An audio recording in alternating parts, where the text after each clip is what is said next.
Why in the world is it so hard for our great classic artists to get any traction in today's music business? That's what we're going to be talking about next. Stick around.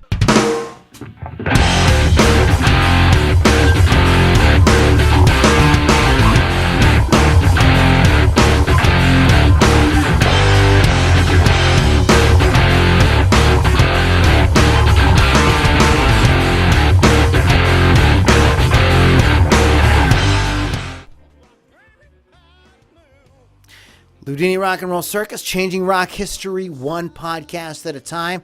Guys, welcome back. My name is Lou Lombardi, a.k.a. Loudini, and I'm going to throw another quick rant at you guys.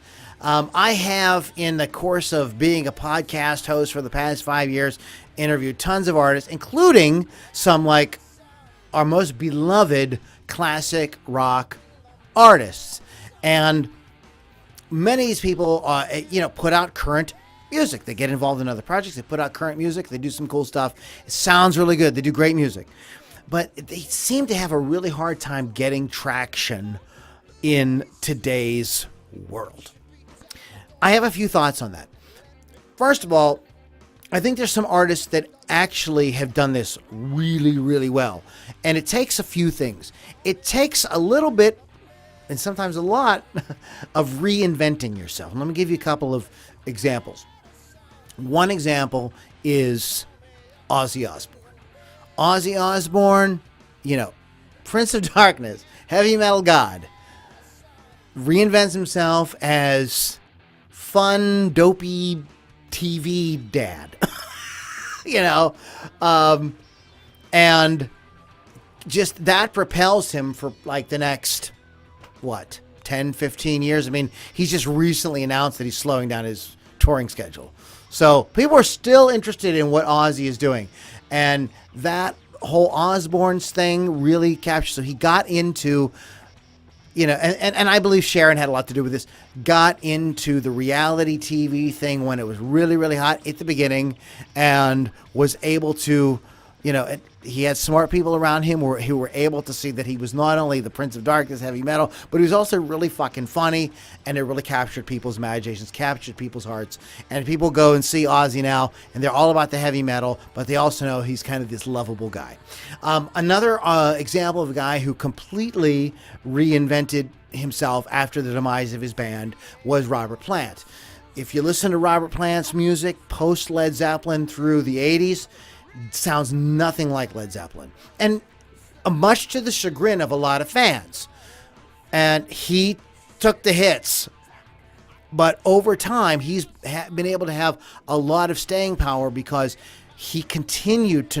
Not only did he reinvent himself, he continued to reinvent himself, so much to the point that in the 90s, him and Jimmy Page get back together, do Walking into Clarksdale, and even though it is a kind of revisiting of the Led Zeppelin kind of sound, nobody thinks of it that way. It doesn't sound like pandering. People just really love it. They do a tour. It's big. And he continues after that to become kind of more of like an Americana kind of artist. And he's constantly exploring new territory, working with interesting people, working with current people like Alison Krauss, even though Alison Krauss is not current, particularly in pop music.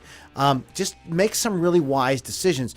And so those are two examples of people that were able to kind of, reinvent themselves. And I think it takes that. It takes some reinventing of yourself. Maybe reinventing your sound, sometimes maybe just reinventing the association people have with you. In the case of Robert Plant, it's reinventing the sound. In the case of Ozzy Osbourne, is reinventing people's associations with you.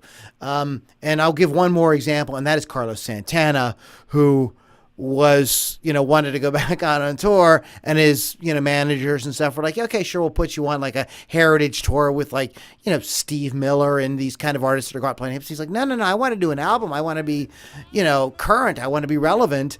And they were like, well, sorry, you can't. And he was like, well, wait a minute. And he went out and connected with the artists that were really happening at the time and brought them into his project.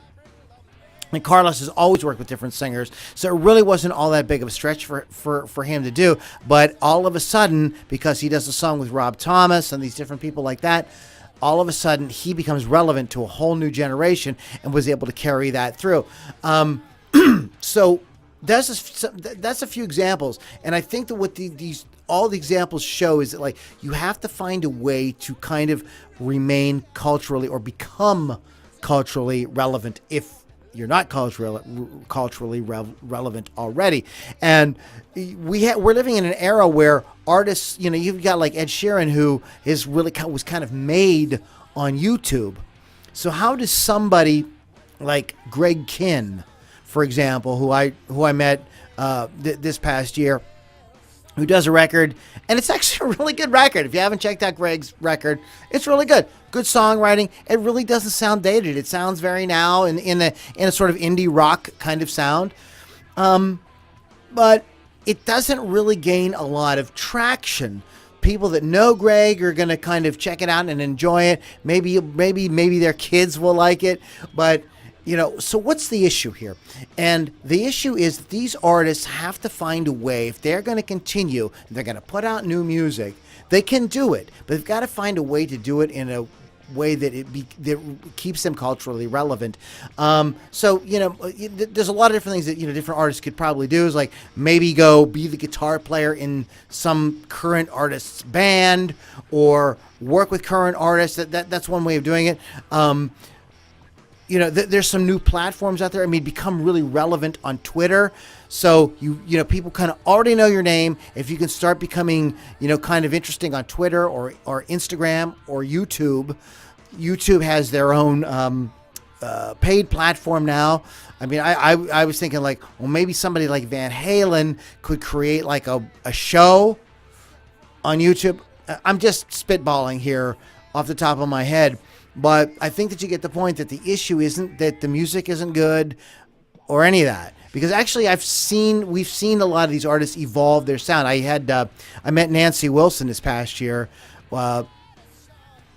Roadcase Royale, and it's a really good project. It sounds awesome, and it really needs to be heard by a lot more people, and they haven't found that way to get into the culture with it. That is primo. And I think the issue with a lot of the classic artists is they created the culture, because at the time all the cameras were pointed at them. They had the Bully Pulpit, they had MTV, before that they had Rolling Stone magazine, American Bandstand. They had all these classic platforms that you could only see like maybe once a week or whatever, and they would pick these artists and you would see them on Solid Gold. You guys remember that thing? And you would see these artists, and people wanted to imitate them. Kids wanted to copy the fashion, etc.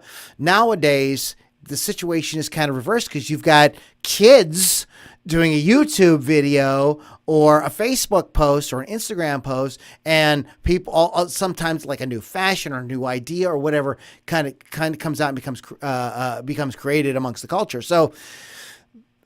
I don't know if these artists have the wherewithal to even do that. You got to look at it from a business standpoint. A lot of these artists they've made their money. They've done great. They don't really need, like a band like Van Halen.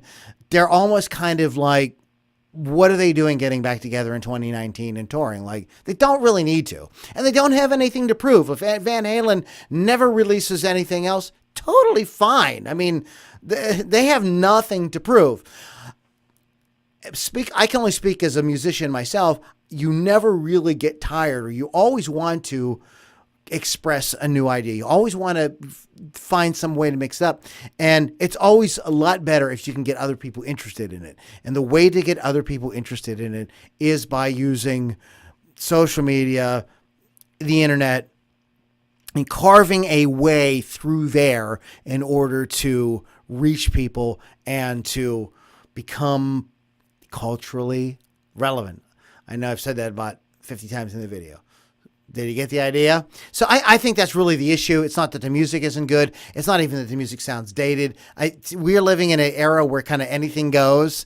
You've got bands that sound like, all kinds of different things that are out there.